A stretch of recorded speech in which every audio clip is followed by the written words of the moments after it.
विद्यार्थियों, आज का हमारा टॉपिक है प्रतिनिधित्व के सिद्धांत, थ्योरीज ऑफ रिप्रेजेंटेशंस। सबसे पहले हम देखते हैं कि प्रतिनिधि की आवश्यकता क्या है, यानी प्रतिनिधिक प्रणाली की क्यों आवश्यकता है। आधुनिक काल में विश्व के अधिकांश राज्यों द्वारा प्रजातंत्रात्मक शासन व्यवस्था को अपनाया गया है। प्रजातंत्र शासन के दो प्रकार होते हैं, प्रत्यक्ष प्रजातंत्र तथा अप्रत्यक्ष प्रजातंत्र। प्रत्यक्ष प्रजातंत्र में जनता प्रत्यक्ष रूप से शासन में भाग लेती है।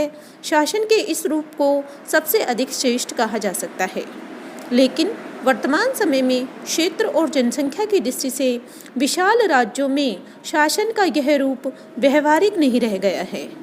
अतः वर्तमान समय में अप्रत्यक्ष या प्रतिनिधित्वात्मक प्रजातंत्र ही प्रजातांत्रिक शासन का एकमात्र व्यवहारिक रूप है। इस व्यवस्था में सामान्य जनता प्रतिनिधि चुनती है और ये प्रतिनिधि शासन का संचालन करते हैं। प्रतिनिधियों को चुनने के इस अधिकार को ही सामान्यतः निर्वाचन का अधिकार कहते हैं।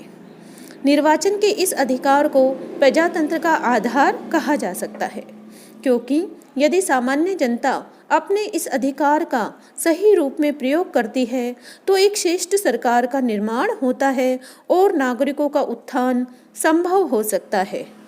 अन्यथा संपूर्ण व्यवस्था ही दूषित हो जाती है। अतः वर्तमान समय में इस प्रतिनिधित्वात्मक शासन में प्रतिनिधित्व, निर्वाचन और निर्वाचन की प्रक्रिया बहुत अधिक महत्वपूर्ण प्रश्न हो गए हैं। वस्तुतः यही वे आधार हैं जिन पर प्रजातंत्र का संपूर्ण भवन खड़ा होता है। निर्वाचन प्रणाली की दृष्टि से यदि हम चर्चा करें तो दो प्रकार की निर्वाचन प्रणाली होती है, प्रत्यक्ष निर्वाचन और अप्रत्यक्ष निर्वाचन।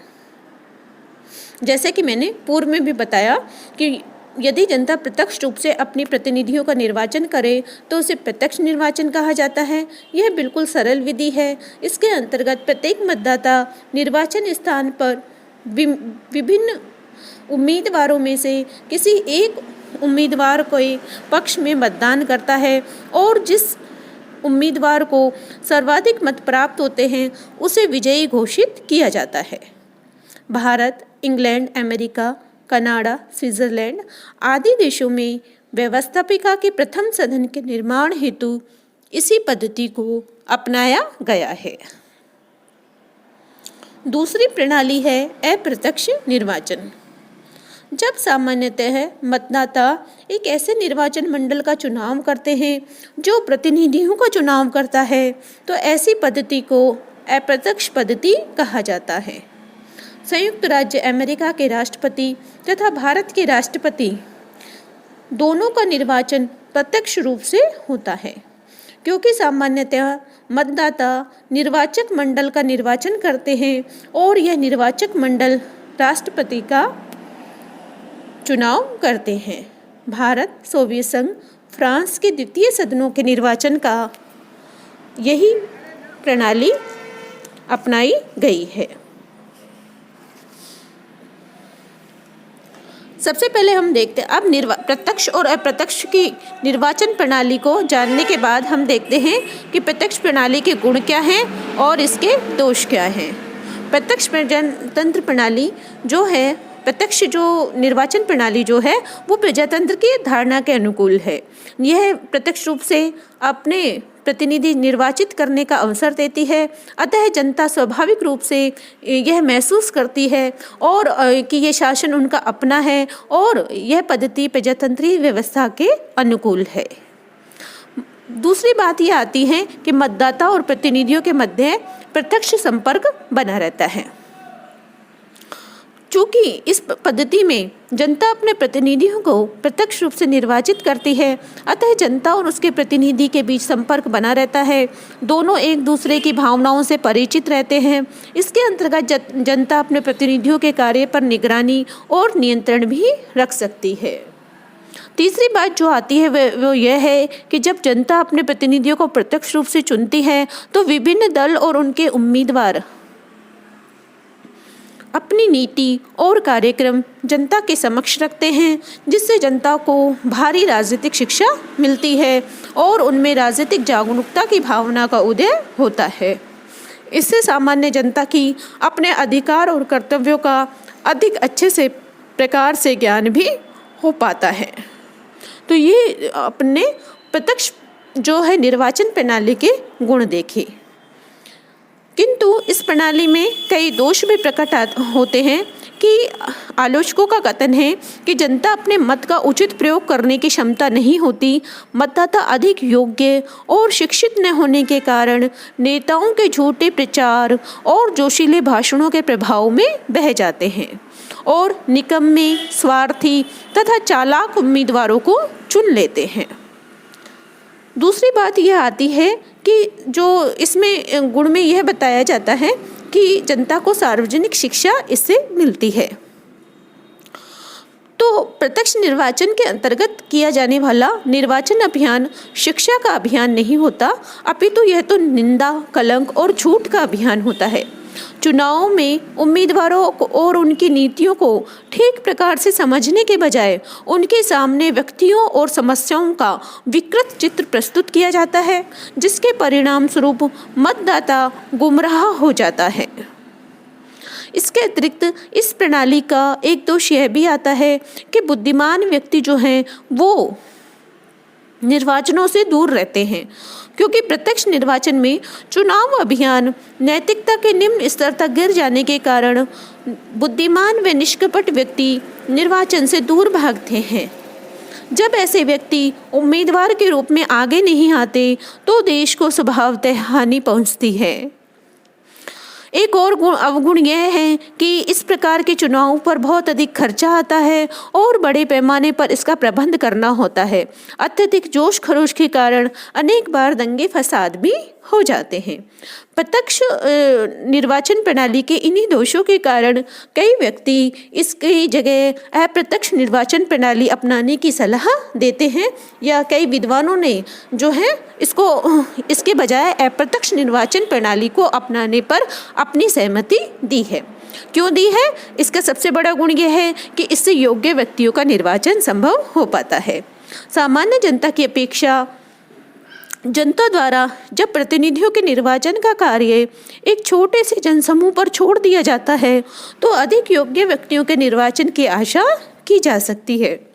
इसके अतिरिक्त बुद्धिमान व्यक्ति प्रत्यक्ष निर्वाचन से दूर रहते हैं, लेकिन अप्रत्यक्ष निर्वाचन लड़ना पसंद करते हैं, क्योंकि उन्हें निर्वाचन मंडल के थोड़े से बुद्धिमान सदस्यों से ही संपर्क स्थापित करना पड़ता है।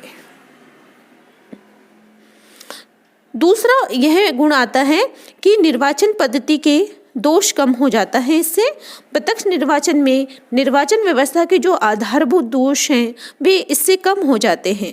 इसमें भीड़ तंत्र की बुराइयां कम हो जाती हैं और चुनाव में बहुत अधिक झूठा प्रचार नहीं फैलता है।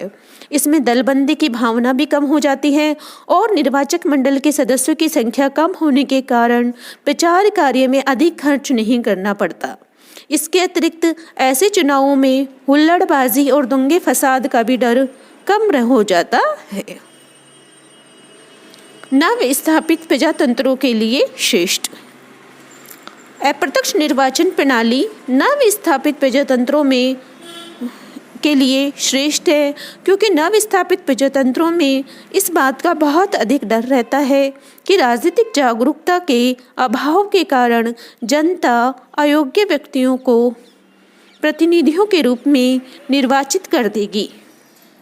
सामान्य जनता की अपेक्षा निर्वाचन मंडल के सदस्य अधिक बुद्धिमान होने के कारण अप्रत्यक्ष निर्वाचन को अपनाकर इस प्रकार के भय को दूर किया जा सकता है और जनता प्रजातंत्रवाद में विश्वास जमाए रखा जा सकता है। एक और इसका यह गुण सामने आता है प्रत्यक्ष निर्वाचन प्रणाली का कि यह बड़े चुनाव क्षेत्रों के लिए लाभप्रद है। कैसे है कि बड़े चुनाव क्षेत्रों में विशेषता अप्रत्यक्ष ही निर्वाचन प्रणाली श्रेष्ठ है। इस संबंध में भारत और संयुक्त राज्य अमेरिका के राष्ट्रपति का निर्वाचन का उदाहरण दिया जा सकता है, क्योंकि इतने लंबे स्तर पर एक साथ मतदाताओं को प्रत्यक्ष निर्वाचन में एकत्रित करना संभव नहीं है, उनकी राय जानना। इसलिए अप्रत्यक्ष निर्वाचन प्रणाली के द्वारा इस कार्य को अधिक अच्छे ढंग से जो है किया जा सकता है। तो इस तरह से अप्रत्यक्ष निर्वाचन प्रणाली की जो है समर्थन किया जाता है, किंतु यह प्रणाली भी पूरी तरह दोषों से मुक्त नहीं है। इस प्रणाली में के जो दोष हैं उसमें ये सबसे पहले ये कहा जाता है कि इसमें जो है ये पूरी तरह लोकतंत्री नहीं है, क्योंकि इसमें मतदाताओं को अपने प्रतिनिधि प्रत्यक्ष रूप से निर्वाचित करने का अधिकार नहीं होता। अतः सामान्य जन प्राय इस पद्धति से असंतोष अनुभव करते हैं। लीवर के शब्दों में मेरा विश्वास है कि यदि दोहरी निर्वाचन पद्धति अपना ली जाए तो अमेरिकन व अंग्रेज दोनों मताधिकार को निरर्थक समझने लगेंगे। दूसरी बात जो आती है वो है सार्वजनिक कार्यों में उदासीनता। यदि जनता को प्रत्यक्ष रूप से अपने प्रतिनिधि निर्वाचित करने का अधिकार न हो तो संभव है कि साधारण जनता सार्वजनिक कार्यों में उदासीन हो जाए और राजनीति में केवल नाम मात्र की ही रुचि ले। इस प्रकार की पद्धति को अपनाने पर जनता की राजनीतिक शिक्षा के अवसर भी कम हो जाते हैं। रिश्वत की आशंका। अप्रत्यक्ष निर्वाचन में निर्वाचक मंडल के सदस्यों की संख्या कम होने के कारण उम्मीदवार का उन तक पहुंचना और धन के प्रलोभन के आधार पर उन्हें अपनी ओर खींच लेना सरल हो जाता है। जनता का प्रतिनिधि से संपर्क नहीं। अप्रत्यक्ष निर्वाचन में जनता और प्रतिनिधि के बीच निर्वाचक मंडल की दीवार खड़ी हो जाने के कारण जनता का अपने प्रतिनिधियों से कोई प्रत्यक्ष संपर्क नहीं रहता और निर्वाचन की धारणा आधारभूत रूप से गलत हो जाती है। इस प्रणाली का एक जो दोष यह भी आता है कि यह दलीय पद्धति के कुप्रभाव इससे कम नहीं होते हैं। आलोचकों के विचार में अनुभव यह बताता है कि यह पद्धति दलीय पद्धति के कुप्रभावों को कम करने के बजाय उन्हें बढ़ाने का कार्य करता है। अमेरिका के राष्ट्रपति का निर्वाचन इस बात का उदाहरण है। लास्की इस बात का वर्णन करते हुए कहते हैं कि यह 4 माह का राजनीतिक व्यभिचार है। तो इस तरह से हमने प्रत्यक्ष अप्रत्यक्ष प्रणाली के गुण दोषों पर चर्चा करी और अब हम देखते हैं कि निर्वाचन जो क्षेत्र हैं वो किस तरह से होता है, यानी निर्वाचन क्षेत्रों का वर्गीकरण किस तरह से किया जाता है और उनका जो है प्रतिनिधियों की क्या व्यवस्था होती है। तो निर्वाचन क्षेत्र 2 प्रकार के होते हैं, एकल सदस्यीय निर्वाचन क्षेत्र और बहुसदस्यीय निर्वाचन क्षेत्र। जब किसी एकल सदस्यीय निर्वाचन क्षेत्र के अंतर्गत जब किसी राज्य को उतने ही निर्वाचन क्षेत्रों में बांट दिया जाता है जितनी संख्या में प्रतिनिधि चुने जाने हों और प्रत्येक निर्वाचन क्षेत्र द्वारा अपना एक प्रतिनिधि चुना जाता है, तो इसे एकल सदस्यीय निर्वाचन क्षेत्र कहते हैं। वर्तमान समय में विश्व के लगभग सभी प्रजातंत्र में ऐसे ही निर्वाचन क्षेत्र हैं। बहुसदस्यीय निर्वाचन क्षेत्र जब संपूर्ण राज्य अनेक निर्वाचन क्षेत्रों में विभाजित कर दिया जाता है और प्रत्येक निर्वाचन क्षेत्र में अनेक प्रतिनिधि चुने जाते हैं तो उन्हें बहुसदस्यीय निर्वाचन क्षेत्र कहते हैं। इस पद्धति में सामान्यतः मतदाता को उतने ही मत देने का अधिकार होता है जितनी संख्या में प्रतिनिधियों का चुनाव किया जाना हो। एक निर्वाचन क्षेत्र से कितने प्रतिनिधि भेजे जाएंगे इसका निश्चय क्षेत्रफल अथवा जनसंख्या के आधार पर किया जाता है। इस पद्धति को साधारण टिकट प्रणाली भी कहा जाता है। फ्रांस में यह पद्धति राष्ट्रीय निर्वाचन के लिए सन 1912 में अपनाई गई थी, किंतु 1927 में त्याग दी गई थी, है ना। तो हम इस प्रकार हमने एकल सदस्यीय और बहुसदस्यीय निर्वाचन क्षेत्रों के बारे में जाना। अब हम देखते हैं कि एकल सदस्य निर्वाचन क्षेत्र के गुण क्या हैं।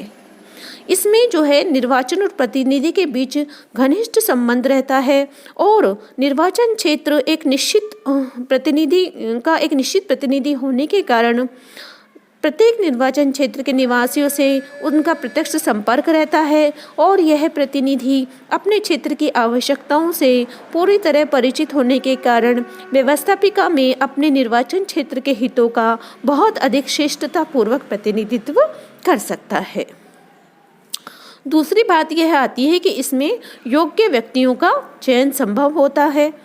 निर्वाचन क्षेत्र छोटा होने के कारण मतदाताओं को विविध उम्मीदवारों की योग्यता का ज्ञान बड़ा सरल होता है, इसलिए वे अयोग्य और स्वार्थी उम्मीदवारों द्वारा आसानी से बहकाए नहीं जा सकते और सर्वोत्तम व्यक्तियों के चुने जाने की संभावना अधिक रहती है। इसके अतिरिक्त इसमें संपूर्ण देश को निर्वाचन क्षेत्रों में विभाजित करने के कारण देश के प्रत्येक भाग को प्रतिनिधित्व प्राप्त हो जाता है, जिससे स्थायी सरकार का निर्माण होती है और यह निर्वाचन की सबसे सरल पद्धति है, जिसके कारण इसको अपनाने में कोई कठिनाई भी नहीं होती। किंतु इस प्रणाली का दोष यह है कि इसमें जो है यह पद्धति रुचि के क्षेत्र को संकुचित कर देती है और कई निर्वाचन क्षेत्रों में अयोग्य और भ्रष्ट प्रतिनिधि निर्वाचित हो जाते हैं। शासक द्वारा इस प्रणाली के अंतर्गत शासक दल को अपने ही लाभ की दृष्टि से निर्वाचन क्षेत्र बनाने का अवसर मिल जाता है और वह विरोधी दल के समर्थकों को कम से कम क्षेत्रों में सीमित करके अनुचित लाभ प्राप्त कर लेता है। शासक द्वारा अपने पक्ष अपनाए गए इस तौर तरीके को राजनीति विज्ञान में गैरीमैंडरिंग के नाम से जाना जाता है। आया समझ में? गैरीमैंडरिंग क्या है कि इसके अंतर्गत शासक दल अपने लाभ की दृष्टि से निर्वाचन क्षेत्र बनाने का अवसर मिल जाता है और विरोधी दल के समर्थकों को कम से कम क्षेत्रों में सीमित करके अनुचित लाभ प्राप्त कर लेता है। एक और दोष इसमें यह आता है कि यह पद्धति इसके अंतर्गत कई बार ऐसे उम्मीदवार सफल हो जाते हैं जिन्हें कुल मतदाताओं का बहुमत प्राप्त नहीं होता। तो इस तरह से बहुमत न प्राप्त करने वाले उम्मीदवारों का निर्वाचन होना प्रजातंत्र का आधारभूत सिद्धांतों के विरुद्ध है और इसमें अल्पसंख्यकों के प्रतिनिधित्व की समुचित संतोषजनक जो है पद्धति को नहीं अपनाया जाता और क्योंकि एकल सदस्य निर्वाचन क्षेत्र में इसमें साधारण पद्धति ही अपनाई जाती है, जिससे कि अल्पसंख्यकों को उचित प्रतिनिधित्व नहीं मिल पाता है। इसी कारण कई लोग या विद्वान बहुसदस्यीय निर्वाचन क्षेत्र को अपनाने पर जोर देते हैं, जिससे कि श्रेष्ठ व्यक्तियों का निर्वाचन हो सके, क्योंकि निर्वाचन क्षेत्र बड़ा होने के कारण उम्मीदवार चुनने में अधिक स्वतंत्रता रहती है, राज्य के हितों की उन्नति रहती है। बहुसदस्यीय निर्वाचन क्षेत्र किसी विशेष व्यक्ति का नहीं अपितु सामान्य जनता का प्रतिनिधित्व करता है। बड़े निर्वाचन क्षेत्र से निर्वाचित प्रतिनिधि राज्य के सामान्य हितों में रुचि लेते हैं और इस प्रणाली का गुण यह है कि इसमें अल्पसंख्यकों को भी उचित प्रतिनिधित्व मिल जाता है, जिससे कि उनको अपनी संख्या के अनुपात में उचित प्रतिनिधित्व प्रदान कर दिया जाता है। इसमें शासन केवल अपनी स्वार्थ सिद्धि के लिए चुनाव क्षेत्रों में, यानी जो गैरीमैंडरिंग जैसा दोष है वो नहीं हो पाता और इसके लिए चुनाव क्षेत्रों में तोड़ मरोड़ नहीं कर सकता। तो इसीलिए इस प्रणाली के ये गुण हैं, किंतु इस प्रणाली का दोष यह है कि इसमें विभिन्न दलों की उत्पत्ति हो जाती है, जिसके कारण अस्थायी सरकारें जन्म लेती हैं और देश की राजनीति में अनेक छोटे दल और गुट जन्म ले लेते हैं। इन छोटे गुटों के कारण राजनीति दूषित हो जाती है और स्थायी मंत्रिमंडल का निर्माण नहीं बन पाता। निर्वाचक और प्रतिनिधियों के बीच प्रत्यक्ष संपर्क नहीं रह पाता और इस दृष्टि से यह पद्धति प्रजातंत्र के मूलभूत सिद्धांतों के विरुद्ध है। बहुसदस्यीय निर्वाचन क्षेत्र के अंतर्गत कोई भी निर्वाचित प्रतिनिधि अपने आप को किसी विशेष क्षेत्र के लिए उत्तरदायी नहीं समझता, क्योंकि उस क्षेत्र से व्यवस्थापिका के लिए अनेक प्रतिनिधि निर्वाचित होते हैं। निर्वाचन क्षेत्र विशाल होने के कारण मतदाता के लिए उम्मीदवार का ठीक से मूल्यांकन करना भी कठिन होता है और वह वाक्पटु तथा चतुर राजनीतिक नेताओं के प्रचार का शिकार हो जाता है। बहुसदस्यीय निर्वाचन क्षेत्र में बहुत बड़े क्षेत्र में निर्धन उम्मीदवार चुनाव में विजय प्राप्त नहीं कर सकते, चाहे वे कितने ही बुद्धिमान क्यों न हों। इस प्रकार राष्ट्रीय व्यवस्थापिका इन योग्य व्यक्तियों का लाभ उठाने से वंचित रह जाती है। फाइनर ने इस निर्वाचन व्यवस्था के दोष को व्यक्त करते हुए लिखा है, इस पद्धति के दोष गंभीर ही नहीं अपितु वे उन आशाओं का भी अंत कर देते हैं जो व्यक्ति प्रतिनिधि शासन से करता है। तो इस प्रकार दोनों ही प्रकार के निर्वाचन क्षेत्रों के गुण दोषों को विवेचन के आधार पर कह सकते हैं कि एक सदस्यीय निर्वाचन क्षेत्र बहुसदस्यीय निर्वाचन क्षेत्र से अधिक लाभदायक, शिक्षाप्रद और प्रजातंत्र के अनुकूल है। इसी कारण अधिकांश प्रगतिशील देशों में इसे मान्यता प्राप्त है। धन्यवाद।